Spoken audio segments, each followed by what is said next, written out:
তোদের পড়াতে গিয়ে আমার মাথা খারাপ হয়ে যাবে। তাহলে আর পড়িয়ে কি লাভ? আমাদের ছুটি দিয়ে দিন, মাঠে গিয়ে বরং ঘুড়ি ওড়াই। কি পণ্ডিত, ছাত্রছাত্রীরা পড়াশোনা কেমন করছে? ওরা করে কোথায়? বাড়ি গিয়ে কেউই বই খুলছে না। মানে বই পড়ে না? না, এই যে গুলটেকেই দেখুন, 1 থেকে 50 অব্দি মুখস্থ, কিন্তু তারপর বলতে গেলেই হোঁচট খায়। আচ্ছা গুলটে, 51 থেকে বল দেখি। 51, 52, 53, 54, 55, 56, 57, 59, 60, 61। 57, 59, 60, সেগুলো আবার কি? 61 আগে তো 60 হবে, 41 আগে যেমন 40 হয়, 31 আগে যেমন 30 হয়। তুই কি নতুন করে বই লিখছিস নাকি সংখ্যা আবিষ্কার করছিস? না, বই পড়তে ভালো লাগে না। পণ্ডিত, এদের মা বাবাকে ডেকে বোঝাও, শুধু ঘুরে বেড়ালে চলবে, পড়াশোনা করতে হবে তো। আচ্ছা মহারাজ, আপনি যখন এত করে বলছেন, এবার থেকে আমরা মন দিয়ে পড়াশোনা করব। হ্যাঁ। আর বলিস না, তোদের গিন্নিমা আজকে চুনো মাছের চচ্চড়িটা যা বানিয়েছিল না, পুরো মাখন। গিন্নিমাতে এতদিন জানতাম সরষের তেল দিয়ে রান্না করতো, এখন কি মাখন দিয়ে রান্না করছেন নাকি? আরে দূর, মাখন দিয়ে রান্না করবে কেন? যাই হোক, বাদ দে। উফ, বিকেল বেলা আমাদের বাড়িতে চলে আসিস, তেলে ভাজা দিয়ে মুড়ি খাবো। আর সাথে একটু পেঁয়াজ কুচি আর শসা থাকলে একেবারে জমে যাবে। এ কি মন্ত্রী, তুমি এখানে দাঁড়িয়ে দাঁড়িয়ে গল্প করছো, কোনো কাজ নেই? রাজসভা তো একটু পরে শুরু হবে, তাই একটু ফাঁকা সময়ে। বুঝেছি। বেশি বকবক না করে রাজসভা এসো, আজকে একটা গুরুত্বপূর্ণ আলোচনা আছে। ঠিক আছে, আমি আসছি। তাহলে বিকেলে চলে আসিস। হ্যাঁ হ্যাঁ মন্ত্রীমশাই, একদম চিন্তা করবেন না।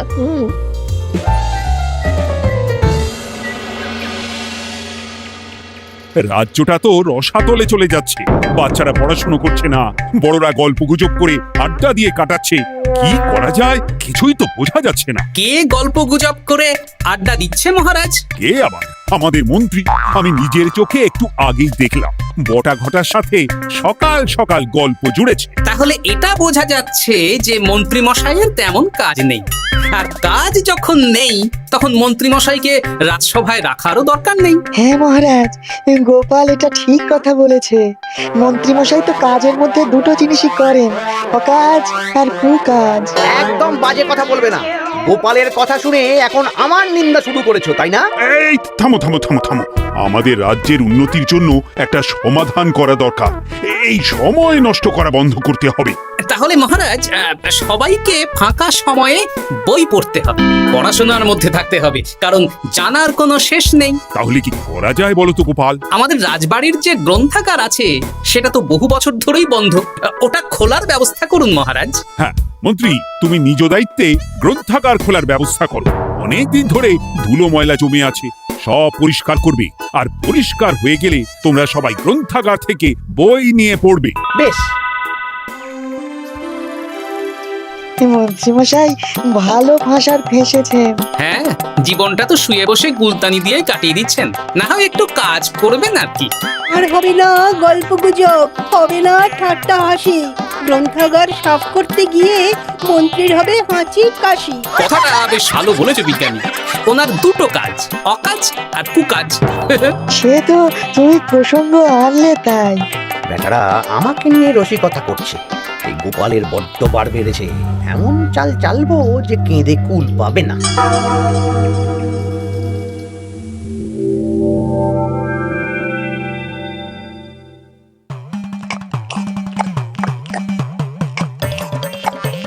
বেশ সুখে ছিলাম, কিন্তু হঠাৎ করে গোপাল আর মহারাজের সহ্য হলো না, চাপে পড়ে গেলাম।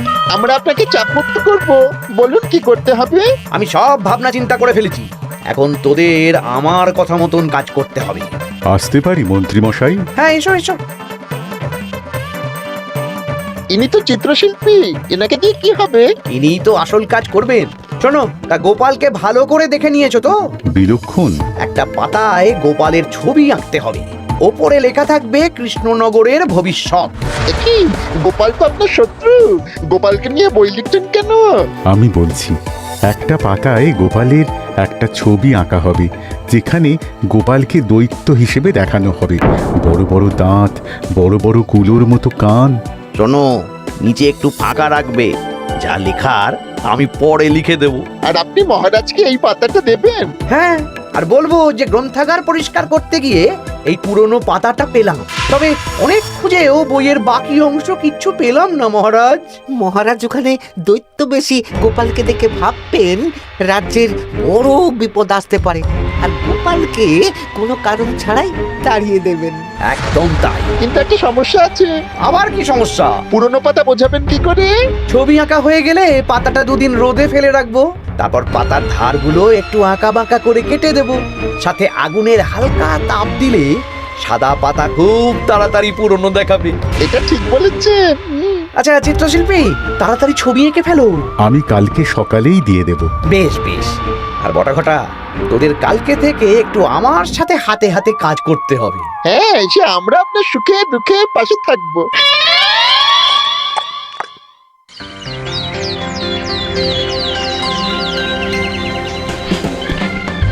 ওপরের তাকগুলো পরিষ্কার কর, ওপরের বইগুলো বড্ড ময়লা। কি মন্ত্রী, কাজ হচ্ছে? কাজ করছেন না, বরং কাজ করাচ্ছেন। কাজ হওয়া নিয়ে দরকার, সে আমি করি বা অন্য লোক, তাতে কি যায় আসে? যায় আসে মন্ত্রী মশাই। আমাদের এই গ্রন্থাগারে এত দামি দামি প্রাচীন দুষ্প্রাপ্য বই আছে, যদি কোনো বই চুরি হয়ে যায় তার দায় কে নেবে?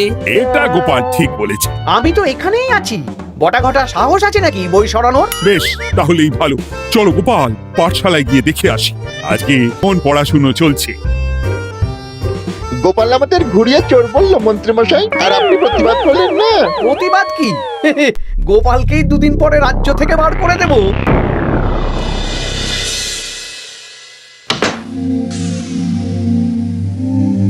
মন্ত্রীমশাই, ছবি আঁকা হয়ে গেছে। কই দেখি দেখি দেখি। বাস, এই তো চাই।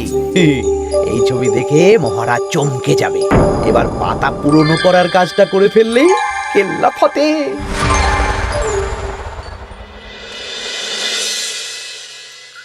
তা মন্ত্রী, গ্রন্থাগার পরিষ্কার করার কাজ শেষ? হ্যাঁ মহারাজ, তবে তবে কি? একটা পুরনো বইয়ের পাতা পেলাম। কি? এই এই দেখুন মহারাজ, আচ্ছা দেখি। অনেক পুরনো বইয়ের পাতা। একই মহারাজ, আপনি আমার দিকে তাকাচ্ছেন কেন? ওরে বাবারে, এই পাতায় কি লেখা আছে? পড়ছি, কৃষ্ণনগরে এক নবরূপী দৈত্য জন্ম নেবে, যার নামের আদ্য অক্ষর গ। সে শুরুতে লোকজনের উপকার করবে, কিন্তু তার বয়সকালে তার আসল রূপ ফিরে আসবে। ওই ব্যক্তি আসলে মানুষ নয়, সে এক দৈত্য। সে থাকলে কৃষ্ণনগরে নেমে আসবে সর্বনাশ। কৃষ্ণনগরের মানুষদের ধরে সে খাবে। তার আসল রূপের চিত্র প্রদর্শিত করা হলো। কই দেখি মহারাজ। দেখো, সত্যি তো, এই দৈত্যকে একদম গোপালের মতন দেখতে। মহারাজ, আমার মনে হয় যে গোপালকে এই রাজ্যে ঠাঁই দেওয়া একদম ঠিক হবে না। কোন দিন গোপাল মানুষ থেকে দৈত্য হয়ে আমাদের খেয়ে নেবে বলা তো যায় না। উল্টো পাল্টা কথা বলবেন না মন্ত্রী মশাই। ওই দেখুন মহারাজ, গোপাল কেমন রেগে উঠছে। এক্ষুনি দাঁত বেরোলে কিন্তু হিতে বিপরীত হয়ে যাবে। আরে কিসের হিতে বিপরীত? কই দেখি। দেখো দেখো, এ তো কোনো দুষ্প্রাপ্য বইয়ের পাতা, তাই মিথ্যে কথা লেখার সম্ভাবনা কম। বিশ্বাস করুন মহারাজ, আমি দৈত্য নই, আমাকে ফাঁসানো হচ্ছে। গোপালকে দূর করুন মহারাজ। কোনো অঘটন ঘটে গেলে কিন্তু আমাকে বলতে পারবেন না যে আমি আগে থেকে সাবধান করিনি। হ্যাঁ গোপাল, তুমি আর এই রাজ্যে থেকো না, আজ রাত্রেই চলে যাও। আমি জানি তো মানুষ অবস্থায় অনেক উপকার করেছো বা করছো, কিন্তু দৈত্য হয়ে উঠলে তখন রাজ্যের মানুষকে কি জবাবদিহি করব বলো? বিশ্বাস করুন মহারাজ, আমি মানুষ। চুপ! এই কে আছো? গোপালকে ঘাট ধাক্কা দিয়ে বের করে দাও। যেন আজকের পর এই রাজ্যে আর না দেখি। মহারাজ সব বিশ্বাস করলেন? মন্ত্রী মশাই জোর খাটালেন যে, কি আর করা যাবে। এখন যতদিন না কোনো উপায় হচ্ছে, এই রাজ্যের বাইরেই থাকতে হবে। তবে তবে কি? একটা সন্দেহ হচ্ছে বুঝলে। আগের বছর যখন বেতন বেড়েছিল, রাজসভা থেকে একটা চিঠি দিয়েছে, সেটা আছে? হ্যাঁ আছে তো। দাও তো, যাওয়ার পথে একটু বিজ্ঞানীর বাড়িতে যাব বুঝলে।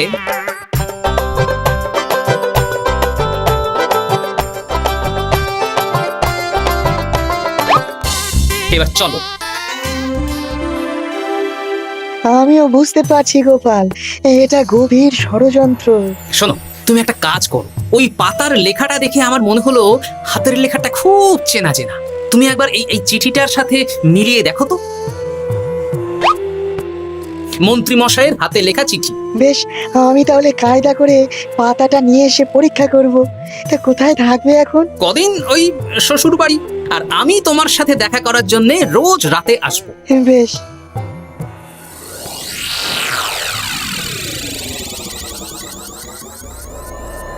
আসতে পারি মহারাজ? বিজ্ঞানী, এসো এসো এসো।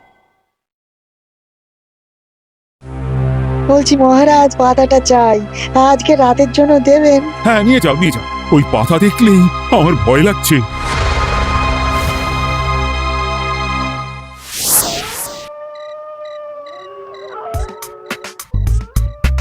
এ তো হাতের লেখা হুবহু এক, একদম মিলে যাচ্ছে। তার মানে এই হাতের লেখা মন্ত্রী মশাইয়ের, আর এই বই রোদে ফেলে রেখে হলুদ করা হয়েছে। আসতে পারি বিজ্ঞানী? কি, কে তুমি?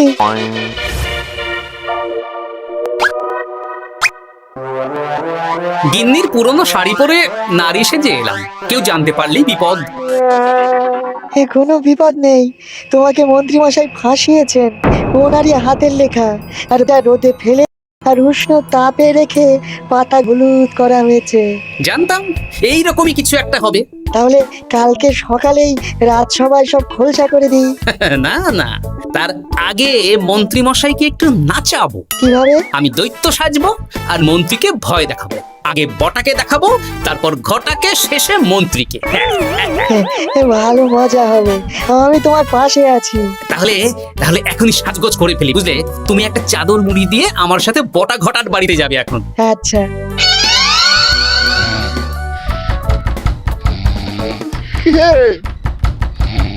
এক ঘটা দেখ না।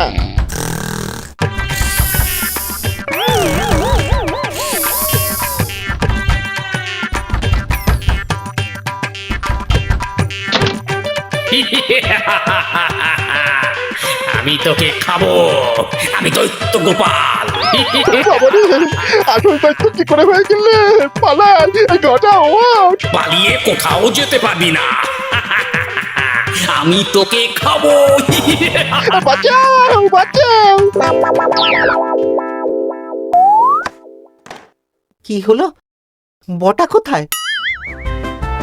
এ বটা, বটা, এ কি হলো তোর? কোথায় গেলি? দৈত্য গোপাল আমাকে ধরে নিয়ে যাচ্ছে। মানে এটা কি? হ্যাঁ? আমি গোপাল দৈত্য, আজ রাতে বটাকে গলাদ্ধ করনি আমার ভোজন, কাল তোর পালা। ওরে বাবা রে, কি কাণ্ড! আমাকে খেও না। চুপ, আমি মানুষ। এবার বল, আমাকে ফাঁসানো হচ্ছিল কেন? বল। আমি কিছু জানি না, সব মন্ত্রী মশাইয়ের চক্রান্ত। আমাকে ছেড়ে দাও। এখন না, পরে ছাড়বো। শোনো বিজ্ঞানী, এখন এর মুখ হাত পা ভালো করে বেঁধে ফেলো দেখি। আমি এক্ষুনি বাঁচছি। আর ভোরবেলা একটা কাজ করতে হবে, আমার কয়েকটা নাতি নাতনিকে তোমার বাড়িতে নিয়ে আসবো, আর তারপর আচ্ছা, আমি এখন চললাম। দরজাটা ভালো করে বন্ধ রেখো।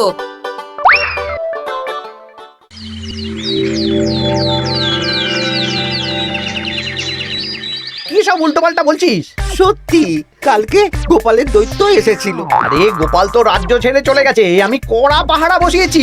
গোপাল এই রাজ্যে আর ঢুকতেই পারবে না। কিন্তু ওর দৈত্য এসেছিল। আরে দূর, তুই স্বপ্ন দেখেছিস। সকাল সকাল মাথা খারাপ করাস না ঘটা, কাজ আছে। সত্যি বলছি। চুপ!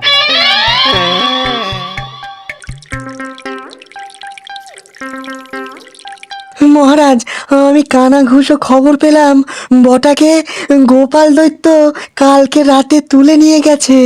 হ্যাঁ, আমিও তো তাই শুনলাম। কি সর্বনেশে দিন এলো! এতদিন তো এই বিপদ ছিল না। কালকে গোপালকে তাড়িয়ে দেওয়ার পরেই গোপাল দৈত্য হয়ে সব শুরু করলো নাকি? আরে দূর দূর, আরে গোপাল দৈত্য হবে কি করে? মানে তুমি তো ওই পাতাটা দেখিয়ে বললে। না মানে আমি বলতে চাইছি যে মহারাজ, গোপাল দৈত্য হয়ে এই রাজ্যে বিপদ আনতে পারে, কিন্তু সেটা তো এই রাজ্যে থাকাকালীন। এখন তো রাজ্যেই নেই, তাহলে আমি তো এর মাথা মুন্ডু কিছুই বুঝতে পারছি না। সর্বনাশ হয়ে গেছে মহারাজ। কি হলো পুটির বাবা? আজ সকালে গোপাল দাদার মতন দেখতে একটা দৈত্য এসেছিল আমাদের বাড়িতে, আর পুটি ট্যাপা পুচকে তুলে নিয়ে গেছে। এবার আমাদের কি হবে মহারাজ? এ কি সর্বনেশে কাণ্ড রে বাবা! দূর, কি সব বলছো? সত্যি পুটির মা সকাল থেকে কাঁদছে, সকাল থেকে হ্যাঁ, আজকে ওরা তিনজন পাঠশালাতেও আসেনি। এই সেরেছে। মহারাজ, গোপালকে তাড়ানোর পর থেকে তো দেখছি বিপদ শুরু হলো। এতদিন তো কোনো বিপদ ছিল না। সেনাপতি, তুমি তোমার প্রহরীদের নিয়ে গোপাল দৈত্যকে খুঁজে বের করার চেষ্টা করো। আচ্ছা মহারাজ। আর এই যে মন্ত্রী, বলুন মহারাজ। আজ থেকে রাজ্যের সব দোকান, বাজার, হাট অনির্দিষ্টকালের জন্য বন্ধ থাকবে। সবাই বাড়িতে থাকো, ঢেঁড়া পিটিয়ে দাও।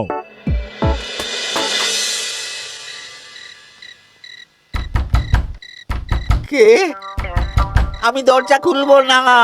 এই দরজা খোলো, আমি বিজ্ঞানী।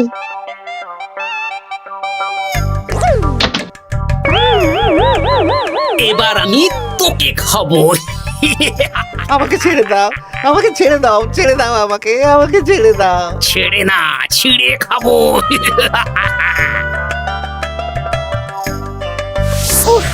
এই তো দাদু চলে এসেছো। এরকম শুয়ে বসে থাকতে ভারী মজা। কি বটা, তোর কিছু হয়নি? না না, কাল একটু ভয় পেয়েছিলাম। না, কিছু হবেও না। এই মন্ত্রীর সব চক্রান্ত ধরা পড়ে গেছে। আমি চাইলেই মহারাজের কাছে মন্ত্রীর নিজের হাতের লেখা বইয়ের ব্যাপারে বলতে পারতাম, কিন্তু আমি চাই মন্ত্রী মশাই নিজের মুখে নিজের দোষ স্বীকার করুক। আর সেটা করানোর দায়িত্ব তোর হাতে। আমি কি করব? কাল সকালে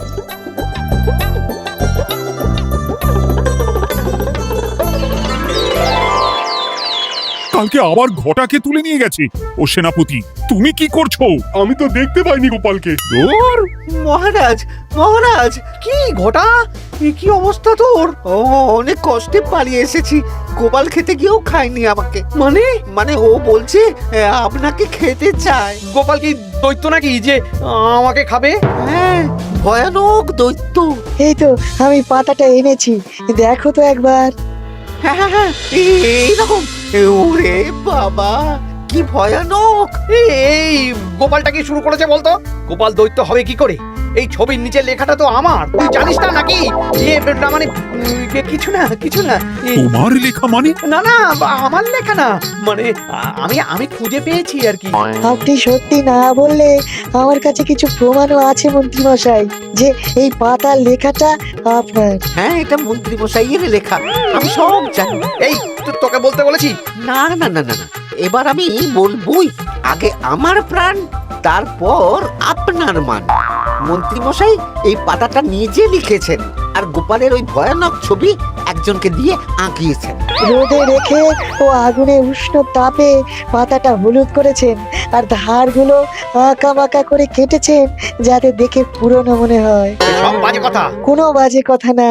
এই দেখুন মহারাজ, মন্ত্রীর হাতের লেখা একটা চিঠি আর বইয়ের লেখা একদম এক।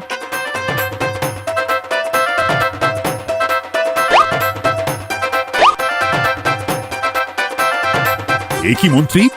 না মানে, কিন্তু গোপাল যদি সত্যিই দৈত্য না হয়, তাহলে বাচ্চাগুলোকে আর বটাকে কে ধরে নিয়ে গেল? আমি ধরে নিয়ে গিয়েছিলাম। অনেক সময় সোজা আঙুলে ঘি না উঠলে আঙুল বাঁকাতে হয়, তাই এই ছোট্ট নাটক। সবাই সুস্থই আছে। এবার মন্ত্রীকে আমি মেরে অসুস্থ করে দেব। সুস্থ মানুষকে দৈত্য বানিয়ে দিলে, হ্যাঁ?